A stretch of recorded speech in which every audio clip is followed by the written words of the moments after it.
Admiral Kretal stood at the large window of the Tellurian Command Center. His forearms were folded behind his back as he stared at the stars. The room glowed with blue light from the many screens around him. Officers moved quickly, speaking in low voices. "The Voxan ships are moving closer to our border, Admiral," said Officer Zinn. "All 25 of their battle cruisers." Kretal nodded slowly. This was not unexpected. For over 200 years, the Tellurians and the Voxan had fought over the rich planets in this sector. Now it seemed the final battle was coming. "Send the alert to all our colonies," Kretal ordered, "and call the High Council together. They need to know that war is coming." Across the room, another officer looked up with wide eyes. "Admiral, we have detected an unknown ship entering Sector 7. Kretal turned quickly. "Voxan?" "No, sir. The design is completely unknown. Show me." The main screen lit up with an image of a sleek vessel. It was smaller than Tellurian ships with a strange rounded design. It moved differently too, leaving an unusual energy trail. "It could be a Voxan trick," said Commander Lox. "A new weapon. They want to test on us." Kretal studied the image. "Perhaps, or perhaps not. Either way, I want that ship surrounded. Now." Captain Laurie Bennett knew something was wrong the moment the USS Horizon came out of hyperdrive. The stars were in the wrong position, and the ship's computer was giving strange readings. "What happened, Frank?" she asked, turning to her chief engineer. Frank Martinez looked at his screen with concern. "The navigation system malfunctioned. During the jump, Captain. We're nowhere near Earth space." Laurie walked to the main view screen. This was supposed to be a routine exploration mission. The Horizon was one of Earth's newest ships, designed to map unexplored sectors. Now they were lost in unknown space. "Nicole, any signs of civilization?" Laurie asked. Lieutenant Nicole Garcia worked at her communications station. "Yes, Captain, I'm picking up a lot of signals. There seems to be heavy communication traffic in this sector. Any chance they're friendly?" Before Nicole could answer, the ship's alert system began to sound. "Multiple ships approaching, Captain," called out Lieutenant Commander Samantha Ross from the tactical station. "They're surrounding us!" The view screen changed to show several large vessels moving into position around the horizon. They were angular with sharp edges, unlike the smooth curves of human ships. Each one was at least 3 times the size of the Horizon. "Are they charging weapons?" Laurie asked, keeping her voice calm despite the situation. "Yes, Captain," Samantha replied. "Their weapon systems are active." Laurie took a deep breath. First contact scenarios were always risky, but to accidentally jump into what appeared to be a tense situation was worse. She had to make a quick decision. "Eric, can you establish communication with them?" she asked her communications officer. Eric Powell nodded. "I'll try, Captain. Our universal translation protocols might need time to work." Frank looked up from his station. "Captain, I'm detecting unusual energy readings from those ships. If they fire on us, our shields won't hold for long." Laurie considered their options. Running might seem hostile. Fighting was suicide. That left one choice. "Eric, open all channels. Let's introduce ourselves before they decide to shoot first." "Channel, open, Captain." Laurie stood straight and looked at the screen. "This is Captain Laurie Bennett of the Earth vessel USS Horizon. We are on a peaceful exploration mission and have entered your space by accident. We request communication." The bridge fell silent as they waited for a response. Seconds stretched into a full minute. "Captain," Nicole said suddenly. "We're being SCA." Captain Laurie Bennett turned to her crew after the screen went black. Their faces showed a mix of fear and curiosity. "Well, that went as well as could be expected," she said with a slight smile. "Samantha, what's the status of their weapons?" "Still charged, Captain, but they haven't targeted us yet," Samantha replied from the tactical station. Laurie nodded. "Eric, keep trying to learn more about their language. Nicole, scan their communications for any clues about who they are and what's happening here." Eric Powell worked quickly at his console. "The translator is making progress. Their language has some similar patterns to Earth languages." "Captain," Frank Martinez called from his station. "They're sending a small ship toward us. Looks like a boarding party." Laurie made her decision. "We'll meet them." I'll go with Alan and Melody to the docking bay. Frank, you have the bridge. Alan Diaz, the science officer, and Melody Winters, the security chief, followed Lori to the elevator. Melody checked her sidearm. No weapons. Lori ordered. We show up armed. They'll think we're hostile. But Captain, Melody began. That's an order. We came in peace, and that's how we'll meet them. The three stood in the docking bay as the airlock cycled. When the door opened, 3 Talarians stepped through. They were taller than humans with blue skin and 4 arms. They wore dark uniforms with symbols that likely showed their rank. The middle Talarian spoke, and after a moment, the translation device on Lori's belt converted it to English. I am Commander Lox of the Talarian Defense Force. Admiral Kretal has ordered us to determine if you are a threat. Lori stepped forward. I'm Captain Lori Bennett. This is Science Officer Alan Diaz and Security Chief Melody Winters. We are humans from the planet Earth. We entered your space by accident due to a navigation error. Commander Lox's vertical pupils widened slightly. We have never encountered your species before. Are you allied with the Voxen? We don't know who the Voxen are, Alan explained.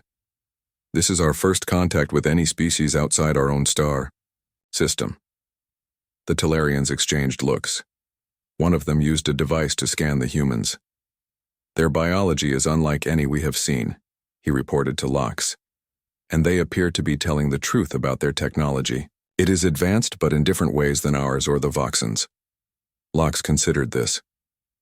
The Admiral wishes to speak with you directly. You will come to our flagship. I would be happy to meet with your Admiral, Lori said, but I need assurance of our safety and the safety of my ship. You are in no position to make demands, Lox stated.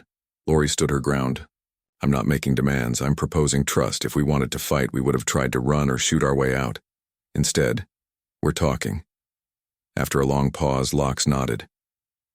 Your ship will not be harmed while you are with us. The Admiral is curious about you. Admiral Kretal was in the middle of a heated discussion with the High Council when Commander Lox returned with the 3 humans. These are the aliens, Admiral, Lox announced. The council members fell silent, staring at the strange visitors. Humans were shorter than Talarians, with only 2 arms and oddly colored skin. They had more hair and rounded eyes with circular pupils. Kretal approached them. I am Admiral Kretal. You claim to have entered our space by accident? Yes, Admiral, Lori replied. Our navigation system malfunctioned during faster-than-light travel. A convenient explanation, said one council member. They could be Voxen spies with altered appearances. The Voxen don't have that technology, another council member argued. We don't know what technology they might have stolen or developed. A third added. Kretal held up his hand for silence. If they were Voxen agents, they would have attacked already or tried to escape. The room shook suddenly, and alarm sounds filled the air. Admiral, an officer called from a communications station. The Voxen fleet has crossed the border. They are moving toward our position. Kretal's expression hardened. So it begins. Prepare all ships for combat. He turned back to the humans. It appears your arrival coincides with the start of a war. Your timing is unfortunate. Lori looked at the tactical display showing dozens of ships moving toward them. Perhaps we can help. Sometimes a neutral party can see solutions others miss. Kretal laughed without humor. You know nothing of our conflict. The Voxen understand only force. Maybe, Lori said. Or maybe they're saying the same thing about you right now, Ned. They're looking at everything, our hull, our systems, even our life signs. Let them look, Lori replied. We have nothing to hide. Finally, the view screen flickered and an alien face appeared. It had pale blue skin, large eyes with vertical pupils and no visible nose. When it spoke, the translator took a moment to process the language. This is Admiral Kretal of the Talarian Defense Force. You have entered a military zone. Prepare to be boarded for inspection. Back on the USS Horizon, Frank Martinez was studying the Talarian ships. He had been left in command while Captain Bennett was meeting with the aliens. The engineer in him couldn't help but analyze their technology. "Nicole, are you picking up their shield frequencies?" Frank asked. Lieutenant Garcia nodded. "Yes, and there's something odd about them. Look at this pattern." Frank looked at her screen and frowned. The Talarian shields had a repeating cycle. Every 47 seconds, there was a tiny drop in power. "That's a serious weakness," Frank said. "If someone timed a weapon strike just right, they could punch through the shields." "Should we tell the captain?" Nicole asked. Frank thought for a moment. "Yes, but privately. This could be important information."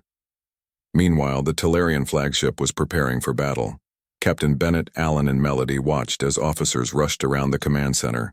Admiral Kretal was giving orders to his fleet. "Defensive formation Delta," the admiral commanded. "All weapons ready. When the Voxen are in range, target their lead ships first." Lori stepped closer to the admiral. "Admiral Kretal, I understand you're preparing for battle, but have you tried communicating with the Voxen one last time?" Kretal looked at her with surprise. "We have tried talking for decades. They only understand force. Sometimes it takes a new approach," Alan suggested. "Or a new voice." The admiral laughed. "And you think they would listen to you? Aliens they've never met before?" "That's exactly why they might listen," Lori said. "We have no history with them, no past conflicts." Before Kretal could respond, a Talarian officer called out, "Admiral, we're receiving a message from the Voxen command ship." The main screen showed a new alien face. The Voxen looked different from the Talarians. They had green-gray skin, sharp features, and rows of small horns on their heads. "Admiral Kretal," the Voxen said, "I am Supreme Commander Zexfor. I see you have some new friends. Have you grown so desperate that you seek help from unknown species?" "The humans are not our allies," Kretal replied coldly. "They arrived by accident." Zexfor's eyes narrowed. "Humans? Is that what they call themselves? Interesting. Perhaps they would prefer to ally with the winning side of this conflict." Lori stepped forward where the Voxen could see her. "Supreme Commander, I am Captain Lori Bennett of the Earth vessel USS Horizon. We are a peaceful exploration ship that entered this region by accident. We have no intention of taking sides in your conflict." Zexfor studied her. "A wise position, Captain, but in war those who claim neutrality often end up dead anyway." "That doesn't have to be the case here," Lori said. "Perhaps we could help facilitate a discussion between your peoples." Both alien leaders looked at her with disbelief. "The time for talking is over," Zexfor declared. "Talarian mining operations on the outer moons of Verax must stop immediately, or we will remove them by force." "Those moons are in Talarian space," Kretal growled. "Your claim is invalid." Lori looked between them. "What is on these moons that's worth going to war over?" "Crystalline fuel sources," Alan whispered to her, after consulting his datapad. "According to their public broadcasts, both sides need it for their ships." Lori's communicator beeped. It was Frank.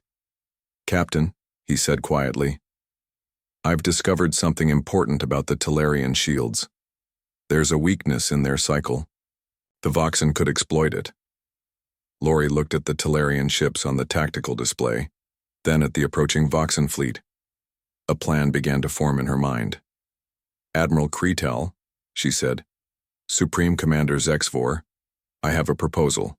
What if there was a way both your peoples could access the resources you need without fighting?" "Impossible," both leaders said almost in unison. "That's suicide," Admiral Kretal said, staring at Captain Bennett.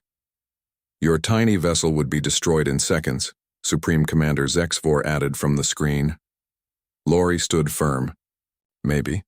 But would either of you want to be responsible for destroying the first ship from a newly discovered civilization? One that came in peace?" The two alien leaders fell silent. "I need to speak with my crew," Lori said. She, Alan, and Melody moved to a corner of the command center. "Captain, this is extremely risky," Melody whispered. "If either side fires, we're finished." "I know," Lori replied, "but we need time." "Alan, what have you learned about their conflict?" Alan looked at his datapad. "The dispute is mainly about resources, but there's a deeper issue. Both species evolved in the same star system, They've been fighting for centuries over territory and old grudges. Lori nodded. So they're basically neighbors who can't get along. Nicole, she spoke into her communicator, I need you to prepare a special broadcast. We're going to try something unconventional. Back on the horizon, Nicole adjusted her communications equipment. Ready when you are, Captain. Lori returned to Admiral Kreetal. Admiral, I request permission to return to my ship. We believe we can help resolve this situation peacefully. Kreetal looked skeptical but nodded. Very well, but know this. If the Voxen attack, we will defend ourselves, regardless of your ship's position. I understand, Lori said, and we appreciate your restraint. When Lori and her team returned to the horizon, they found the crew nervous but ready. Frank, how quickly can we position ourselves between the fleets? Lori asked as she took her seat on the bridge. 3 minutes at full thrust, Frank replied. But Captain, our shields won't last long if they start firing. They won't fire, Lori said, hoping she was right. Samantha, I want weapons offline. Power diverted to shields and communications. Samantha looked concerned but followed orders. Weapons offline, Captain. Nicole, is the broadcast ready? Nicole nodded. Yes, Captain. We can transmit to both fleets simultaneously. Eric, have you finished the translation improvements? Yes, Captain, Eric replied. Our messages should be much clearer now. Lori took a deep breath. All right, Frank, take us between the fleets. Nicole, when we're in position, begin the broadcast. The USS Horizon moved slowly between the two massive alien fleets. On both sides, weapons were charged and ready. The small human ship looked tiny and fragile between them. We're in position. Captain, Frank announced. Broadcast starting now, Nicole said. The message went out to every ship in both fleets. The human crew had compiled images from Earth's history: wars, destruction, peace treaties, and cooperation. They showed humans fighting each other, then learning to work together. Lori's voice accompanied the images. People of the Talarian and Voxen civilizations. We are humans from the planet Earth. Our history is filled with conflict, just like yours. We fought wars over resources, territory, and old hatreds. Each time we thought violence was the only answer. The images showed the aftermath of Earth wars, then rebuilding efforts. But we learned, slowly and painfully, that war only creates more problems. The resources you're fighting over, we believe they can be shared through cooperation and new technologies. Alan added his voice. Our scans show that the crystalline fuel sources in the Verax moons can be harvested using methods that would increase yields by 40% while reducing environmental damage. Both your civilizations could benefit. On the Talarian flagship, Admiral Kreetal watched with interest. On the Voxen command ship, Supreme Commander Zexivor leaned forward. We have no stake in your conflict, Lori continued. We only ask that you consider alternatives to war. The technology we're offering could help both your peoples. There was silence across all communication channels. The two fleets remained in position, neither advancing nor retreating. Then a message came from the Voxen command ship. Captain Bennett, Supreme Commander Zexivor said, your proposal is intriguing. We request more information about these harvesting methods. Almost immediately, Admiral Kreetal responded. The Talarian High Council is also interested in your proposal, Captain. Lori smiled at her crew. It was a small first step, but it was something. We would be happy to share our findings with both of you, she replied. Perhaps on neutral ground aboard our ship? And hear me out, Lori insisted. My science officer has been studying the problem, and we believe there might be an alternative solution. But first, we need to prevent this battle from starting. Admiral? Kreetal looked at her skeptically. And how do you propose to do that? Lori took a deep breath. By putting my ship between your fleets. The conference room of the USS Horizon was not designed for aliens. Frank and his team worked quickly to adjust the chairs for the four-armed Talarians and the taller Voxen. They also changed the room temperature and air mix to make both species comfortable. Do you think this will work? Melody asked Lori as they prepared. I don't know, Lori admitted. But we have to try. Dr. Jason Miller, the ship's historian, approached them with his datapad. "Captain, I've been studying both cultures. From the information they shared, their conflict goes back at least 300 years. Any insights that might help us?" Lori asked. Jason nodded. "Yes, both species have strong honor codes. They value direct honesty, even when it's uncomfortable." "Good to know," Lori said. "Let's be completely transparent with them." The Talarian delegation arrived first. Admiral Kretal brought 2 senior officers and a scientist. They looked around the human ship with open curiosity. "Your technology is different from ours," Kretal noted. "Less advanced in some ways, but more innovative in others." "We're still learning," Lori said. "Earth only developed faster than light, travel 30 years ago." This information seemed to surprise the Admiral. "Your species is very new to space then." The Voxen arrived next. Supreme Commander Zexvor entered with 3 of his officers. The Talarians immediately tensed, and the Voxen looked equally uncomfortable. "Welcome aboard the Horizon," Lori greeted them. "Please take your seats." The 2 delegations sat on opposite sides of the table with the humans in the middle. The tension in the room was thick enough to touch. "Before we begin," Lori said, "I want to be clear about something. We humans have no hidden agenda here. We stumbled into your conflict by accident, but now that we're here, we want to help if we can." "Why?" Zexvor asked bluntly. "What do you gain from this?" "A chance to make new friends instead of watching them destroy each other," Lori replied, honestly. "And perhaps if we succeed, both your peoples might be willing to establish peaceful relations with Earth in the future." "Captain Bennett has been honest with us so far," Kretal said to Zexvor. "I believe her intentions are genuine." Zexvor nodded slowly.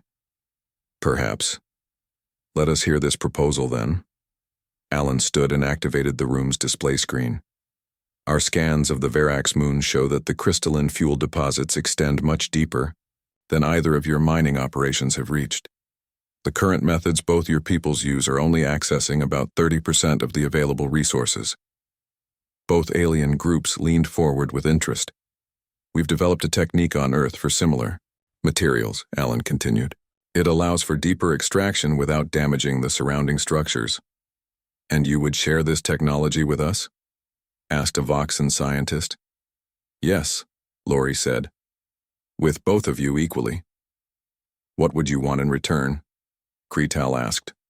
"Peace," Lori said simply. "A guarantee that this technology will be used for mutual benefit, not to gain advantage over each other." The aliens exchanged glances across the table. "It is not that simple," Zexvor said. "The dispute over the Verax moons is only one of many between our peoples."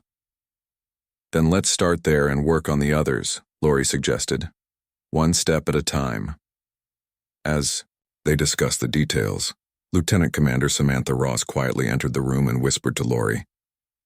"Captain, we've detected unusual movement in the Voxen fleet. 3 ships have changed position." Lori nodded slightly but kept her expression neutral. She didn't want to disrupt the progress they were making.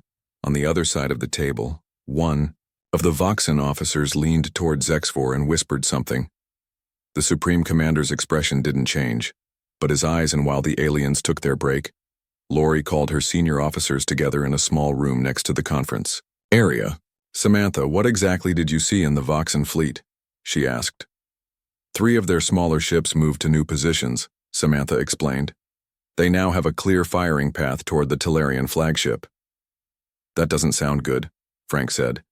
"Do you think they're planning to attack during the peace talks?" "It's possible," Melody replied. "It would be a clever strategy. Take out the Talarian leadership while they're distracted." Nicole looked troubled. "I've been monitoring their communications. There's been an increase in encrypted messages between the Voxen ships." Lori thought for a moment. "We need more information before we make any accusations. Eric, can you decode any of those messages?" Eric shook his head. "Not quickly enough, but I did notice something interesting while studying their languages. The Talarian and Voxen languages share about 15% of their root words. It suggests they might have had a common origin a very long time ago." Dr. Miller perked up at this. "That Fits with some historical references I found in the data they shared. Both species mention a great division in their ancient texts. Could they be related species? Alan asked.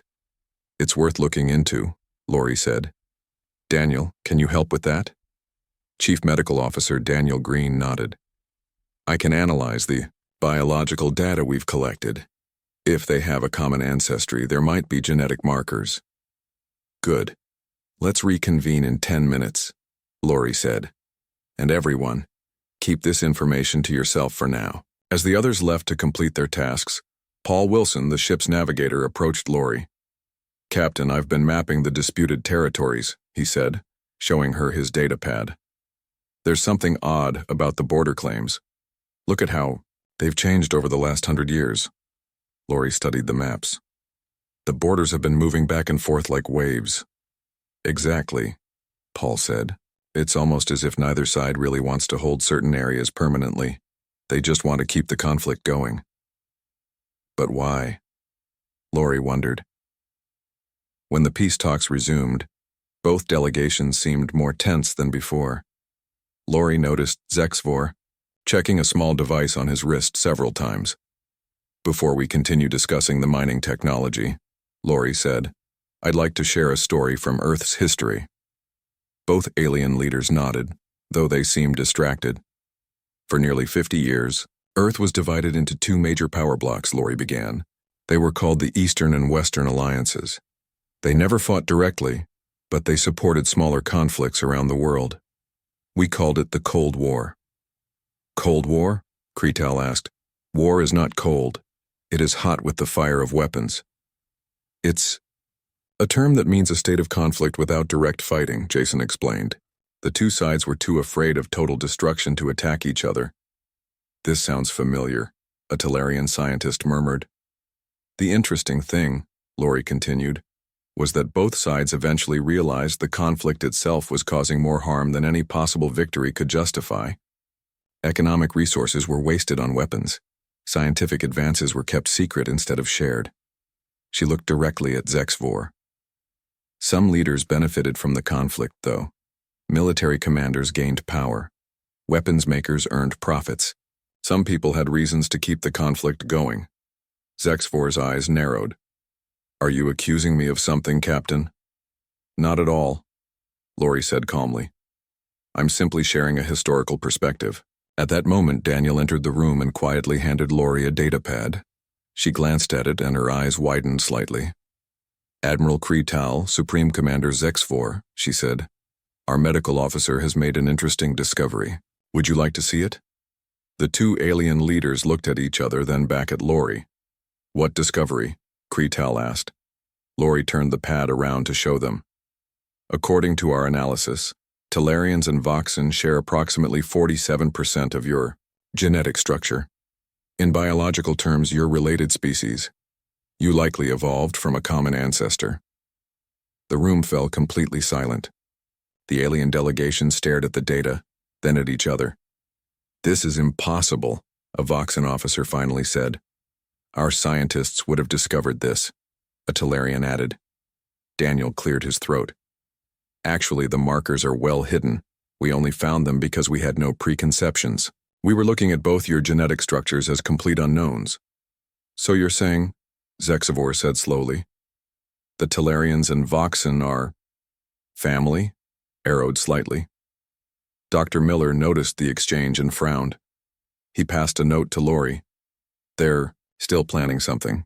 Voxen hand gestures suggest secret communications. Lori took a deep breath. The peace talks were balanced on a knife edge. Any wrong move could send them back to the brink of war. But there was something else happening here that she didn't fully understand yet. Perhaps, she said carefully, we should take a short break. When we return, I'd like to share something about Earth's history that might be relevant to your situation. Both alien leaders agreed, looking relieved at the chance to consult privately with their teams. The silence in the conference room was broken by angry shouts. Both Talarian and Voxen delegates were talking at once, some denying the findings, others demanding more proof. This changes nothing, a Voxen officer named Drav shouted. Even if we once shared ancestors, We have been enemies for centuries. Admiral Cretal raised all four of his hands for quiet. Let us see the complete data, Captain Bennett. This is a serious claim. Daniel brought up more detailed genetic information on the main screen. As he explained the similarities, Lori watched the reactions of both delegations carefully. Most seemed genuinely shocked, but a few, including Supreme Commander Zexivor, looked more uncomfortable than surprised. There's more, Jason said, stepping forward with his historical research. I've been comparing your ancient historical records.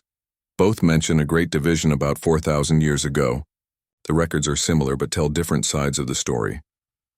What does this have to do with our current conflict? Zexivor demanded. Maybe everything, Lori replied. Understanding your shared past might help solve your present problems. Suddenly, alarms blared throughout the ship. Frank's voice came over the communication system. Captain, we have a situation. A Talarian vessel has broken formation and is moving toward the Voxan fleet with weapons charged. The aliens in the room jumped to their feet. Admiral Cretal looked as surprised as everyone else. What ship? I gave no such order, he demanded. It's the cruiser Ventak, Frank replied. Captain Jex is in command. Jex, Cretal growled. He has always been too aggressive. I must return to my ship immediately. This is obviously a Talarian trick, Zexivor declared. They planned this attack while pretending to talk peace. The room erupted into chaos again. Lori needed to act quickly. Everyone, calm down, she shouted. Admiral, Commander, please contact your fleets and urge restraint. Melody, take a security team and escort our guests to the shuttle bay. Make sure they remain separated. As the aliens were let out, Lori hurried to the bridge. The view screen showed the Talarian cruiser advancing toward the Voxan ships, which were now moving into defensive positions. Captain, Samantha reported, the Ventak is charging its main weapons. The Voxan are responding in kind. Open a channel to the Ventak, Lori ordered. A Talarian face appeared on screen. He looked angry and determined. Captain Jex, this is Captain Bennett of the USS Horizon. Stand down your weapons immediately. Stay out of this, human, Jex snarled. The Voxan cannot be trusted. I saw their ships repositioning during your peace talks. They were preparing to attack. That doesn't justify breaking the ceasefire, Lori argued. You know nothing of our history, Jex shouted. My family has suffered for generations because of Voxan attacks. Frank moved closer to Lori.